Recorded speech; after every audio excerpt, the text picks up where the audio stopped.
Olha, a amidalite é uma doença infecciosa que causa inflamação nas amígdalas.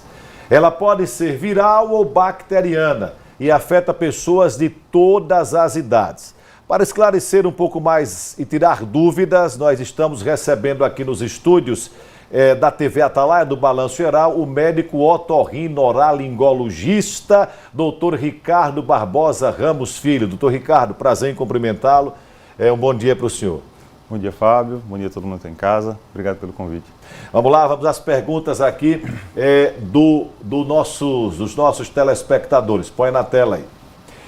Marcos Ferraz, bairro Luzia. O que são amígdalas? Então, as amígdalas, elas fazem parte do sistema de defesa da gente, né? Elas são estruturas chamadas de tecido linfóide, que elas servem como um filtro. Tudo que entra no organismo da gente, especificamente pela boca, ela vai captar aquilo ali e apresentar para o nosso sistema de defesa para produzir anticorpos e defesas para aquilo que for um problema. Vamos lá, mais perguntas aqui no telão. Luciana Ferreira, Santo Amaro das Brotas, o que causa a amidalite? Então, a amidalite, como o próprio nome diz, o it é de inflamação, é secundário à inflamação das amígdalas, né? As amígdalas são aquelas estruturazinhas redondas que ficam nas laterais da boca, lá ao fundo, e geralmente cursa com dor. O quadro de amidalite tem normalmente como principal característica a dor ao deglutir. É a dor de garganta, não? A popular dor de garganta. Não é a única causa, mas é a mais comum. Perfeito, vamos lá, tem mais perguntas aqui no telão do BG. Robson Santos, Nossa Senhora do Socorro, quais são os sintomas da amidalite? Ou seja, quando é que a pessoa sabe que as amígdalas estão inflamadas, infeccionadas? O principal deles que eu acabei de falar foi essa questão da dor de garganta, é o mais comum. A dor de garganta principalmente é o deglutir, e aí você pode ter outros sintomas gerais associados, como febre, dor no corpo, indisposição, diminuição do apetite, que estão relacionados tanto aos quadros bacterianos quanto virais. Mais perguntas aqui do telão do nosso povo. Carla Patrícia, Conjunto Augusto Franco. É possível prevenir a doença? Sim, a amidalite, a prevenção dela passa basicamente pelos mesmos cuidados das infecções de via aérea superior, das gripes e resfriados. A transmissão ela é causada por gotículas, né, contaminação pessoa a pessoa, ou por fomites, usar copo compartilhado, o beijo, esse tipo de contato entre pessoas é que geralmente vai fazer a contaminação. Então, a prevenção é basicamente as mesmas dos quadros virais, né, lavar a mão, evitar o contato, evitar compartilhar esse tipo de objeto. Tem mais perguntas aqui, tem perguntas também que estão chegando aqui no WhatsApp. Jailson Pinto, bairro Pereira Lobo, Aracaju. O que é amidalite de repetição? Certo. A amidalite ela pode ocorrer indefinidas vezes. Você não, por ter amidalite uma vez, não quer dizer que você não vai ter mais. As pessoas podem ter mais vezes. O que muda na amidalite de repetição é que muitas vezes o paciente começa a fazer um quadro frequente, e aí a gente tem alguns critérios para definir isso, principalmente quando é bacteriano recorrente. Você tem acima de 7 quadros num ano, ou acima de 5 em 2 anos, ou 3 em 3 anos seguidos. Isso pode indicar, inclusive, a necessidade de remoção da amígdala. Quando a gente tem a frequência muito grande desses quadros, com repetição, com acometimento e às vezes até internação do paciente, é quando você pensa numa amidalite de repetição e também na possibilidade de cirurgia para resolução do quadro. Vamos lá, tem mais perguntas aqui. Tem uma pergunta que chegou agora bem interessante. Marcelo Teles Lagarto, como tratar a amidalite? Certo. A amidalite, para a gente começar o tratamento da amidalite, a gente precisa definir a causa, né?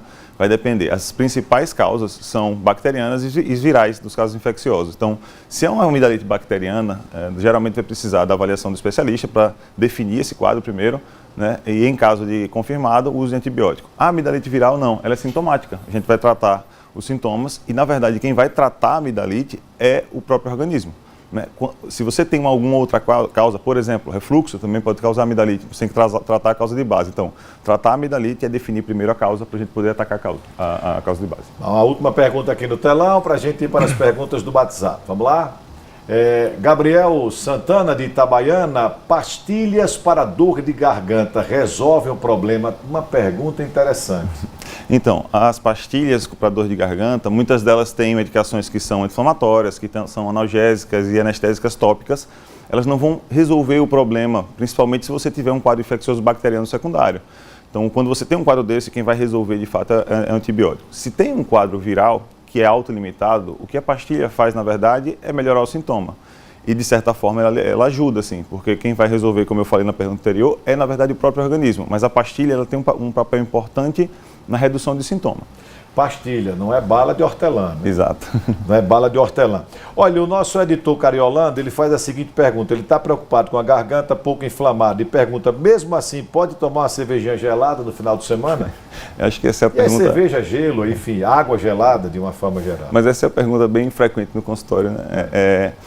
O gelo, ele não é um problema para amidalite. Na verdade, a questão do gelado, ele tem mais a ver com o sintoma do próprio paciente. Assim, vai ter paciente que vai tomar o gelado, não vai ter desconforto nenhum.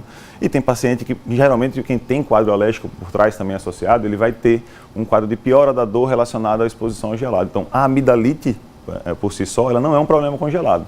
Que às vezes é uma coisa que eu ouvia quando era pequeno, que minha avó falava, se você tomar gelado, você vai gripar. Se você tomar gelado, a garganta vai ficar inflamada. Você pode até ter dor, eventualmente, se você tem uma condição dessa de alergia e uma predisposição a isso. Mas não é que o gelado vai fazer infecção, o gelado não causa febre. Então, foi para a piscina, teve febre. Não foi à piscina. A menos que na piscina tivesse alguém com quadro viral e transmitivo. Cariolando está pulando de alegria lá. Quais as consequências quando as amígdalas são retiradas, Ana Cláudia, da Cidade Nova? Então, é um procedimento bem frequente, é o procedimento que o otorrino mais realiza cirurgicamente, realmente é a retirada das amígdalas e da adenoide. Quando bem indicada, a gente tem que fazer uma avaliação, obviamente, para poder indicar a remoção da amígdala. Quando bem indicada, ela não causa efeito colateral, porque assim, a amígdala ela faz parte do sistema de defesa, como eu respondi mais cedo, mas a gente tem outras estruturas que sobrepõem isso. Então, quando você precisa tirar, significa que o médico já avaliou que aquela amígdala está causando mais problema do que solução, seja por infecção de repetição, seja porque ela é grande o suficiente para causar obstrução e ronco, e aí você precisa remover para melhorar isso. Quando você tem indicação de tirar a amígdala, não existe malefício do ponto de vista imunológico. Você tem outras estruturas que sobrepõem a função dela. Bom, tem uma pergunta aqui, a última para liberá-lo. A diferença entre renite e sinusite. João Paulo, do bairro Olaria. Perfeito. A rinite, geralmente, ela é a doença de base. É muito comum a gente chegar no consultório e o paciente dizer, eu tenho sinusite, doutor.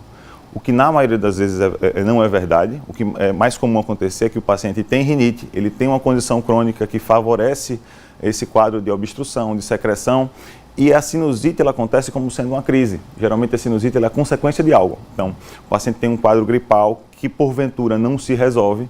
Por ele ter rinite, isso facilita o acúmulo de secreção e se transforma numa sinusite, que é a sinusite bacteriana clássica, com secreção, que tem que usar às vezes antibióticos para melhorar.